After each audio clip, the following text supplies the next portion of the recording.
थारैनो नंगौ बिथांमोना मैया मिटिं जादों ना मादों जोंनिसिम जेबो इनफरमेसनबो गैया नाथाय आं उनावहाय नुनो मोनदों जे बिथांमोना प्रेस मिट एबा फेसबुकनि गेजेरजों एगारदों जे आंखौ जेनेरेल सेक्रेटारिनिफ्राय एक्जिकिउटिभ मेम्बाराव लाबोनायनि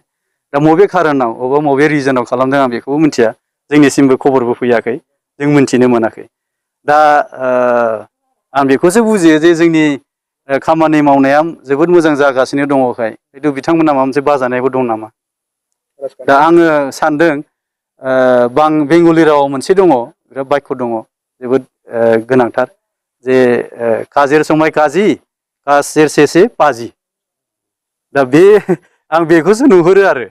दा जोङो जेसेबां नाजाबोनाय आंनि लिरनायजोंनो आंनि आखाइनि बे लग' बानायनायजों गासैबो इउनाइटेड फराम एक्सन डेभि दाजानाय जोङो थांनाय 10 जानुवारि 2023 मायथाइयावहाय जोंहा बिटिआरनि चिफ सार डिपुटि चिफ सार रोहोनगोरा नार्जारि सार आरो आबसुनि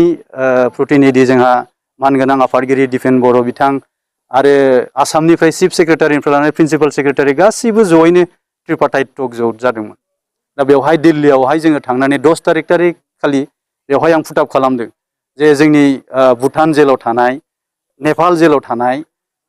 गुबुन गुबुन स्टेटआव जे केस जानानै थानाय बेफोरखौ गासैखौबो बख'नांगौ होननानै आङो इउनाइटेड फरामनि जेनेरेल सेक्रेटारि जानानै आङो डिमान्ड खालामदों बेवहाय बिथांमोना बुंबावदोंमोन जे बेखौ जोङो गुबुन हादोरनिखौ लाबोनो हाया होननानै बेवहाय जोंहा मानगोनां बुंनांगोन दिनै मानगोनां एमपि रोहोनगोरा नार्जारि साराबो बुंदों जे बै समावहायबो जुदि गुबुन गुबुन काश्मीरनिफ्राय लाबोलायनानै जुदि एगारनो हादोंबा जोंनि एनडिएफबिनि जोहोलावफोरखौबो गुबुन गुबुन जिल्लायाव थानाय बा गुबुन गुबुन हादोराव थानायफोरखौ लाबोनानै उदां खालामनांगौ होननानै बिथाङाबो दाबि खालामदों दा बिनि अनगायैबो मार्च 1 खालि थांनाय मार्च 1 2024 बेवहाय जोंहा मानगोनां प्रमद बर' सारजों लोगोसे बेवहायबो डिपुटि चिफ सार प्रमद गोबिन्द बसुमतारी सार एमपि रोहोनगोरा सार आरो एबसुनि जोंहा मानगोनां दिपेन बर' आरो आं जोङो जयै थांनानै ओइदिनखालिबो जोङो हम मिनिस्टार अमित शाह सारखौहाय जों लोगो लायो जोंनि जेसेबां जेलाव थानाय दिनै रन्जन दैमारि सारनि खोथा बिथाङा दिनै सुप्रिम कर्टआव केसा थांबाय बिनि आरो एनआइएजों नांनानै थानाय जेसेबांफोर जोंनि जोबथेसालियाव थानाय गुवाहाटि जोबथेसालियाव बिथांमोननि केसनिखौबो जों ओइदिनखालि रोखा रोखा फोरमायदों जे रन्जन दैमारि सारनि गनायखौबो बिथाङा अमित शाह सारा बुंदों जे नभेम्बराव जुदि थांबायब्ला बेखौ बोरै हायो उदां खालामनायनि बिथाङा एसुरेन्स होदों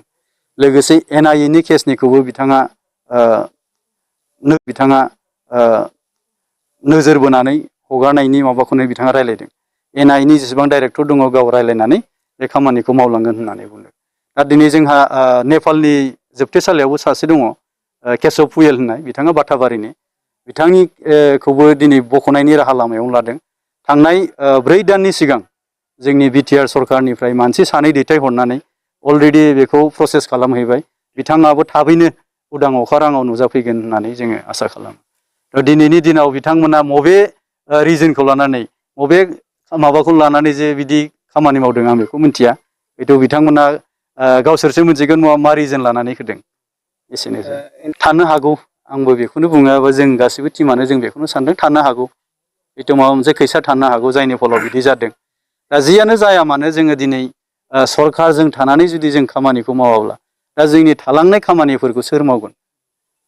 दिनै जों मिथिगौ गासिबो मिथिखागौ बेखौ जे जोंनि इसुसफोरा गासिबो सरकारजों थानानै मावनानै खामानिफोरखौ जाफुंसार होनाय दा सरकारजों थानानै मावाब्लानो बे गासिबो खामानिया जाफुंसार जोबजाया थ' जों दिनै गासिबो लेहेम जायाखै जोङो गासिबो गोसो गुदुङैनो दंजोबो जोंनि उद्देश्यआनो जाहैबाय जोंनि थालांनाय इसुसफोरनि सायाव जों बेखौसो बिथा खालामनानै खामानि मावगोन जों बबेबा मोनसे क्रेडिट लालायनायनि बुब्लियाव जों गफ'आ जोंनि उद्देश्यआनो जाहैबाय जोंना साक्सेसफुल जानाय जों बेखौनो हास्थायो आरो जों बेखौनो मावलांबाय थागोन अराय सम जोङो जोंनि इसुनि सायाव जोङो बिथा खालामनानै खामानिखौ मावलांगोन गोजोन्थों।